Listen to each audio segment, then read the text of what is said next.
Number 9. Berlin Olympic Village. Germany won a bid to host the 1936 Summer Olympic Games shortly before the Nazis rose to power. Then, Chancellor Adolf Hitler saw it as the perfect opportunity to spread propaganda. As part of his plan to show off what he saw as Germany's superiority over other countries, he oversaw the construction of a luxurious Olympic village in Westermark, just outside Berlin. Hitler called for the site to be designed based on the concept of a peaceful village. This is laughable, considering the atrocities he would commit starting just a few years later. All along, his intention was to eventually use the site for the German army. The soon-to-be dictator's Olympic Village provided 4,000 athletes with unusually upscale accommodations, including top-of-the-line training facilities, dorms, and a swimming pool. During World War II, the site served as a training camp and a hospital for the Nazis. Because I guess you can be trained to be evil. Then in 1945, the Red Army took it over and occupied it for nearly 50 years. They finally cleared out when communism fell in the early 90s, prompting them to abruptly abandon the site.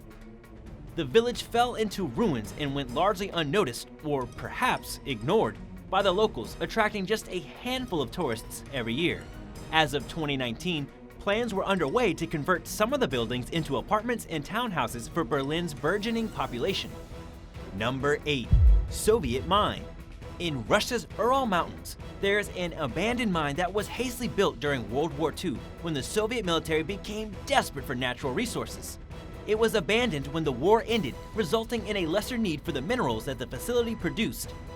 The disused mine is still there today, but exploring it is dangerous. Given its quick construction and age, its structural integrity is questionable. The site is flooded with groundwater and filled with fallen rocks.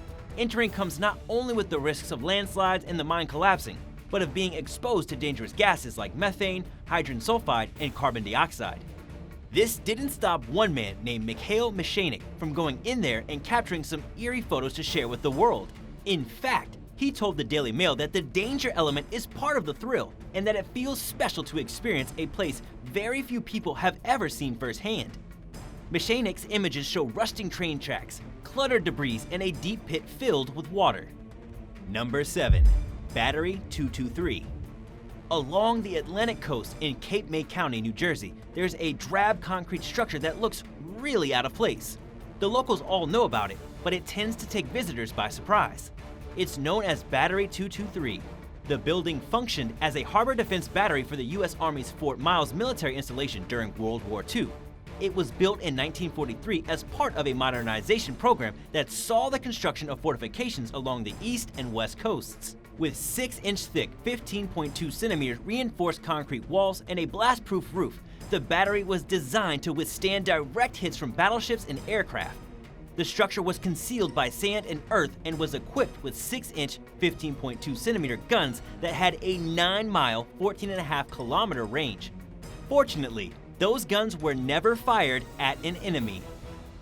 Battery 223 was decommissioned in 1944 as the war turned in favor of the Allies, and advancing technology rendered the fort obsolete. The Navy used it for radio communications for a brief period after 1958, and in 1962, it became part of Cape May Point State Park. The site looks a lot different now than it did 77 years ago.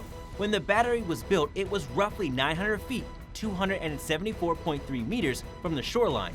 Today, it sits right up against the water, and it's no longer covered in dirt, although greenery still grows on the roof. Number 6. Wunsdorf Soviet Camp. Located 25 miles, 40 kilometers outside Berlin, Wunsdorf is a sprawling 60,000-acre, 24,281 hectares site that originally served as a shooting range for the Prussian army. During the 1930s, it became the headquarters of the Nazi Wehrmacht forces. From the outside, it just looked like a typical village. But Wunsdorf was a heavily fortified military stronghold. Disguised as ordinary homes, its buildings had walls up to 11 feet, 3.2 meters thick. The site consisted of several bomb-proof bunkers with 2.6-foot thick, 80-centimeter ceilings, as well as an underground communications center. After the Nazis left following their defeat in World War II, the Soviets moved in. The Red Army used Wunsdorf as its headquarters and repurposed the site as an East German military camp. At its peak, it housed 75,000 Soviet men, women, and children, 40,000 of whom were soldiers. Life at Wunsdorf was strict. Soldiers weren't allowed to take vacations or accept visits from friends and loved ones who lived off-site. But there were some perks to living there.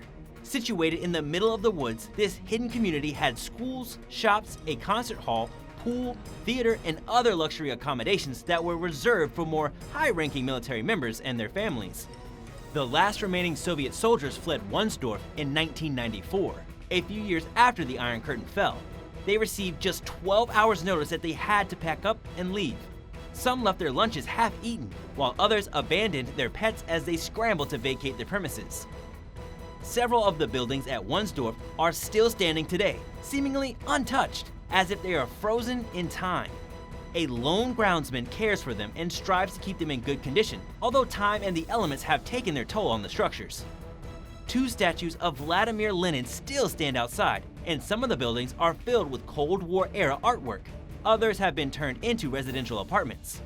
Wunsdorf is one of the few abandoned Soviet sites throughout Germany that are open to the public, giving visitors a chance to reflect on a dark chapter of history that feels like it happened much longer ago than it actually did. Does dark history interest you? Would you ever visit this place? Let us know in the comments below, and if you are liking this video, be sure to hit the thumbs up and subscribe buttons if you haven't already. Number 5. The Wolves Lair. Wolfschanze, or the Wolves Lair, was one of Adolf Hitler's many headquarters near the Eastern Front. The top-secret site was built starting in 1941 in the middle of the Masurian woods of what is now Kętrzyn, Poland. Sadly, the thousands of prisoners who were forced to build the Wolves Lair were all sent to their deaths within 6 months of arriving, taking the secret of its existence to the grave. As the war dragged on longer than Hitler thought it would, he found himself spending more time at the Wolves Lair than originally planned. So he kept upgrading it, and it was never fully finished. The complex consisted of 80 buildings, many of which were camouflaged with flat roofs and artificial greenery. According to guidebooks, anywhere from 2,000 to 3,000 people were employed at the facility at any given time. Modern experts think this is a low estimate and that there may have been as many as 50,000 people working in and around the Wolves Lair. The site was of great strategic importance. In addition to being situated deep in the forest, it was near a collection of lakes that acted as a natural barrier to ground troops and was only accessible via a small airstrip and a single railway. Hitler spent over 800 days at the Wolves Lair between June of 1941 and November of 1944. It is here that the failed attempt on his life known as Operation Valkyrie took place. As the Red Army advanced on the site a few months later, Hitler fled. The Soviets received the order to blow up the complex, but many buildings were left partially standing. The site fell further into decay under the communist Polish government over the following decades. It's become a tourist site since the fall of communism during the 1990s.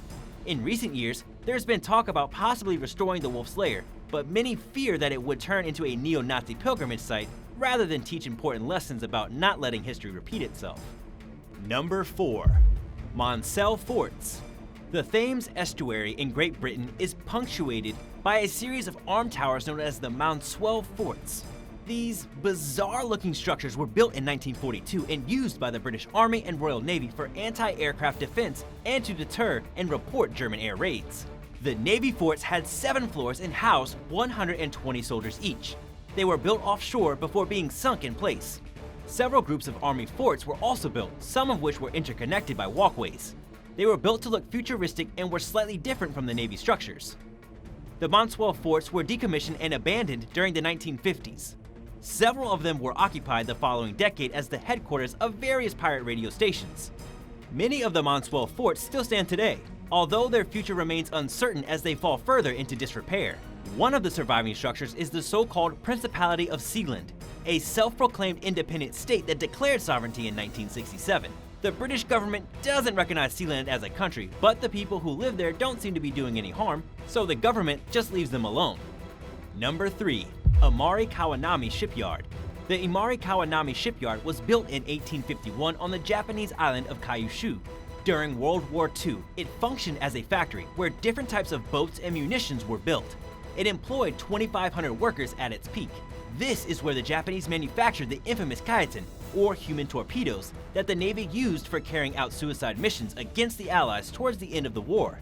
The Japanese had started considering this extreme option in 1943 as the war turned in favor of the Allies.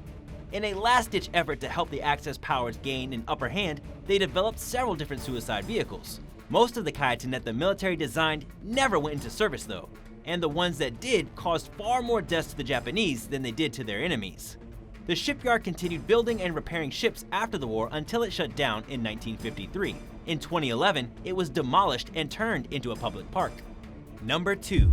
Flak Towers. After the British Royal Air Force attacked Berlin in 1940, Adolf Hitler ordered the construction of large anti-aircraft towers in the cities of Berlin, Hamburg, and Vienna. Known as Flak Towers, these massive concrete structures defended against Allied attacks and doubled as air raid shelters that could hold up to 10,000 civilians and had room for a hospital ward. Hitler rushed the supplies in by train and they took just 6 months to build. Each tower consisted of a large tower for gun mounts and a smaller tower which functioned as a control and command center. Equipped with walls measuring up to 11 feet, 3.5 meters thick, the Flak Towers were incredibly resistant to any attacks. Their guns were capable of firing up to 8,000 rounds per minute, although only one type of gun housed inside the Flak Towers was capable of defending against heavy US and British Air Force bombers. The Nazis used the towers as some of their last holdouts in 1945 as the war drew to a close and the Red Army encroached on Berlin. They eventually ran out of supplies and surrendered. Most of the smaller towers were demolished or buried after the war, but destroying the larger ones was considered unfeasible after the Soviets had struggled to damage them during combat. Some of the Flak Towers that are left standing have been repurposed in various ways. One tower in Vienna contains an aquarium and a climbing wall, while another one in Germany is home to several nightclubs and businesses. Number 1. The Maginot Line. During the 1930s, France built a series of concrete fortifications known as the Maginot Line along the country's borders with Italy, Switzerland, Germany, Luxembourg, and Belgium. It was meant to prevent the Germans from invading by forcing them to go around the 280-mile-long, 450-kilometer line of structures and through what seemed like impenetrable forest. Fortified with reinforced concrete and 55 million tons of steel, the Maginot Line consisted of fortresses, underground bunkers, gun batteries, and minefields. It was impervious to almost any kind of attack, including artillery fire and poison gas. But the Maginot Line was a huge failure, despite being incredibly well built. During the planning stages, its designers looked to past wars rather than considering up-and-coming technology. When it came time for Hitler's forces to get past the Maginot Line, they barreled through the Ardennes forest using tanks. Their ability to do this proved detrimental to the enemy. The Germans surrounded the French and their British allies and pushed them back toward the coast. Then, the Nazis captured the Maginot Line and took 500,000 prisoners. The French reoccupied the Maginot Line after the war, but it was ultimately abandoned in 1966. Parts of it were auctioned off while others were left to rot. One section of the installation remained in use by the French military into the 1990s, but was deserted after the Soviet Union fell and there was no longer a perceived need for it. Today, sections of the fortification are used as wine cellars, a mushroom farm, and a disco. Thanks for watching. Which one of these abandoned structures was the most fascinating to you? Let us know in the comments below and don't forget to subscribe if you haven't already. See you next time. Bye.